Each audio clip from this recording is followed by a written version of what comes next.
Hello and welcome to the Listening English Audio, the place where we share real stories and simple ideas to help you improve your English step by step. And today, I want to share something very personal with you, my journey with the English language. I started from zero. I didn't like English in school. I didn't feel confident. I didn't believe I could ever speak well. But now, I use English every day. I speak with people from around the world. I read books in English. And I even help others who are just beginning. This is the story of how I got here. I hope that as you listen, you will feel inspired and reminded that you are not alone in this journey. Let's go back to the beginning. I grew up in a small town in Vietnam. English was just another subject in school, something we had to pass. Our teacher wrote grammar rules on the board. We copied them, memorized vocabulary lists, and filled in the blanks in our notebooks. There was no speaking, no listening, no fun. I never used English outside the classroom, so I never felt like it mattered. I only wanted to pass the test. For a long time, English meant stress, confusion, and fear of mistakes. Then something unexpected happened. One night when I was 15, I was on YouTube, just watching random videos, and I saw a clip from a British movie. The actors were speaking fast English. I didn't understand most of it, but I could see the emotions, the laughter, the tone, the way they moved and talked. I replayed the video with subtitles, and something inside me changed. I thought, I want to understand this without subtitles. I want to feel the language, not just study it. That was the first time I felt motivated to learn English. Not for school, not for a test, but for myself. The next day, I searched English for Beginners on YouTube. I found a channel that explained simple phrases with pictures and slow pronunciation. I watched for 10 minutes. I liked it. The next day, I watched again. I started to understand more. I repeated the sentences out loud. I felt a little silly at first, talking to my phone in English, but I kept going. I decided to make English part of my daily life. I didn't make a big plan. I just promised myself 15 minutes a day, every day. I changed the language on my phone to English. That small change helped me learn words like settings, calendar, reminder, and storage without studying. I also downloaded a free app that gave me one new word every day. I added each word to a notebook and wrote simple example sentences. I didn't try to memorize everything. I just wanted to keep seeing English. I started watching English cartoons with subtitles. The stories were easy to follow, and the vocabulary was simple. Shows like Peppa Pig and Pocoyo were perfect because the characters spoke slowly and clearly. I watched the same episodes many times. At first with subtitles, then without. I noticed how often they used common phrases like, I'm hungry, let's go, be careful, or I don't know. I wrote those down and practiced saying them aloud. One of the biggest steps for me was learning to speak. I didn't have anyone to talk to at first. I was shy and afraid of making mistakes. So I started small. I spoke to myself. Every morning I looked in the mirror and said 5 sentences in English. Good morning. Today is Thursday. I will go to school. I want to eat pho. I feel happy. At night, I said 5 more sentences about my day. I did my homework. I watched an English video. I talked with my friend. I was tired. I feel better now. This simple habit helped me become more comfortable. I also practiced thinking in English. When I walked to school or waited in line, I tried to describe what I saw in English. That girl is wearing a red shirt. There is a dog near the shop. The man is talking on the phone. Sometimes I didn't know a word, but I tried anyway. If I really wanted to know, I looked it up later. After a few months, I joined an online English-speaking group on Facebook. Every Sunday, we met on Zoom to practice speaking. The first time, I was nervous. I said, "Hi, my name is Nam. I'm from Vietnam. I like music." My voice was shaking. But the others were kind. They said, "Good job, Nam. Welcome." That gave me the courage to keep going. We talked about many topics: food, school, family, dreams. We played games like 20 questions and describe the word. Every week, I learned something new, not just vocabulary, but also how to listen, respond, and keep a conversation going. Listening was still hard for me. Native speakers talk fast, and sometimes I felt lost. So I listened to the same podcast episode many times. I used The English We Speak and BBC Learning English. I paused and repeated the phrases. I shadowed the speakers. I tried to copy their rhythm and pronunciation. Slowly, my ears got better. I could hear more words, catch common expressions, and even guess the meaning of words I didn't know. After about 1 year, I started reading simple books. I began with stories for children, then moved to short novels like The Little Prince and Diary of a Wimpy Kid. I underlined new words and guessed their meaning. I didn't use a dictionary for every word, just the important ones. Reading helped me understand grammar and sentence structure without studying it directly. I saw how native speakers use the past tense, questions, prepositions. It became natural. I also kept writing. Every night, I wrote a short journal in English. Some days I wrote 5 sentences. Other days I wrote a whole page. I didn't worry about mistakes. I just wanted to express myself.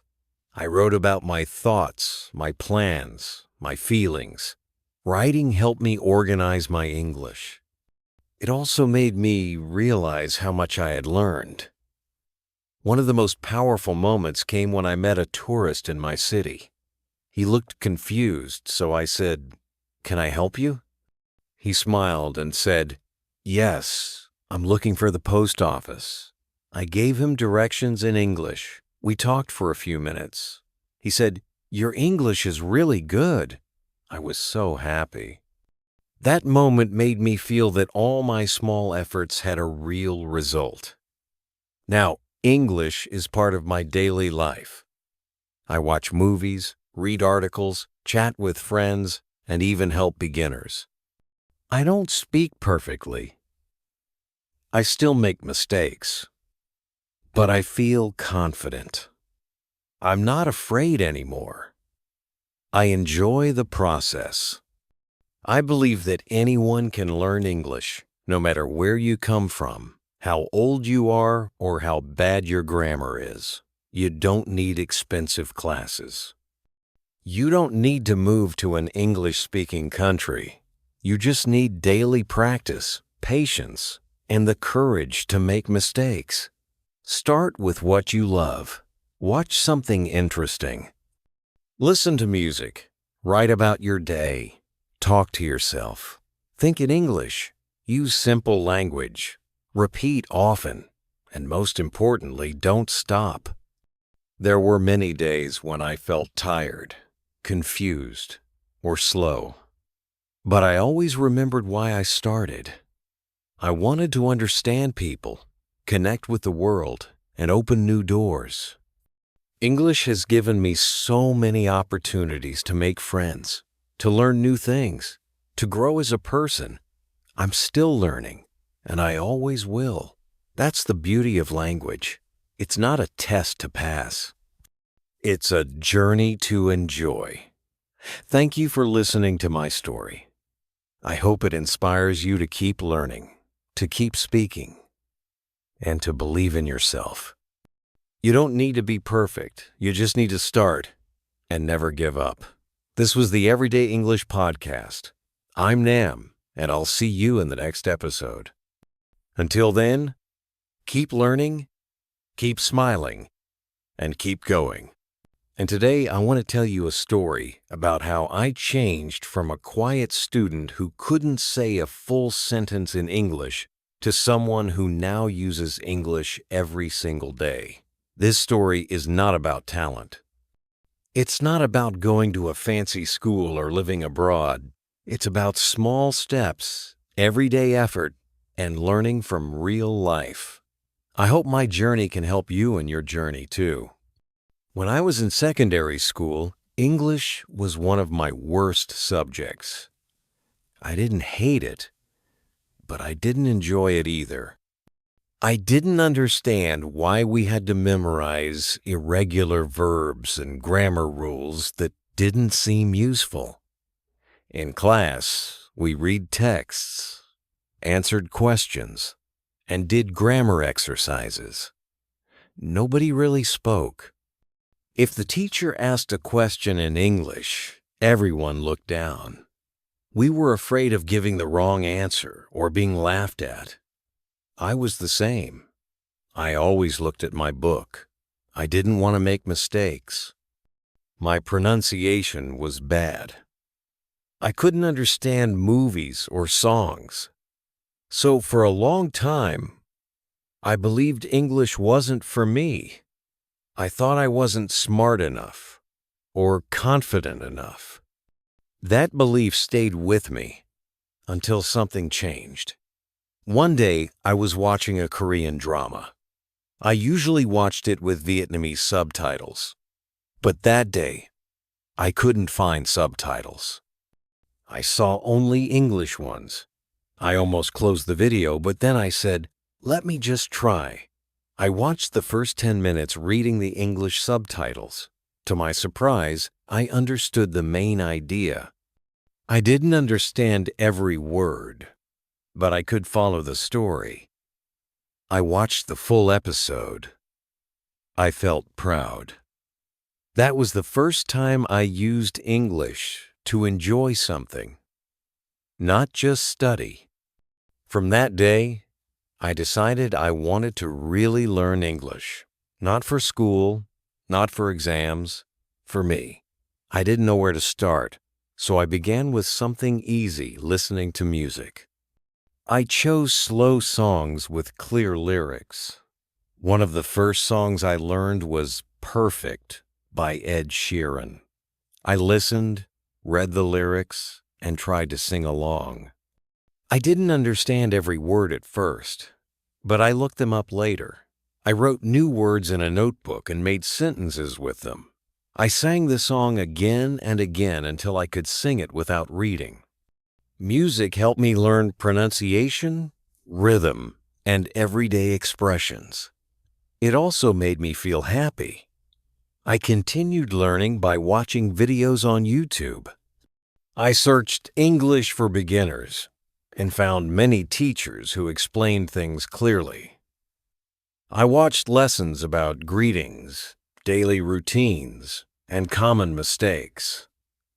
Some teachers used cartoons and pictures. That helped me a lot. I also watched vloggers talking about their lives. I chose videos with English subtitles. I paused often, wrote down new words, and tried to copy the speaker's pronunciation. After a few months, I created a routine. Every day, I listened to something in English watched something in English, and wrote something in English. Some days it was just 15 minutes. Some days it was 1 hour. But I kept the habit. I didn't try to be perfect. I just tried to show up every day. I also started writing a diary. At first, I wrote short sentences like, "Today I woke up early. I went to school. I was tired." Later, I added more details and feelings. I was nervous about the test, but I studied a lot. I think I did okay. Writing helped me organize my thoughts and remember vocabulary. I didn't worry too much about grammar. I focused on expressing myself. One of the hardest parts for me was speaking. I had never spoken English outside of class. I felt embarrassed by my accent. I was afraid people wouldn't understand me. So I began by speaking to myself. I looked in the mirror and practiced simple sentences. "Hi, my name is Lin. I'm a student. I live in Hanoi." I described what I was doing. "Now I'm brushing my teeth. Now I'm washing the dishes." It felt strange, but it helped me feel more comfortable. After a while, I joined a conversation group online. We met once a week on Zoom. The first time, I was so scared I almost didn't speak. But the group was friendly. We all had different levels, different accents, and we all made mistakes. That made me feel safe.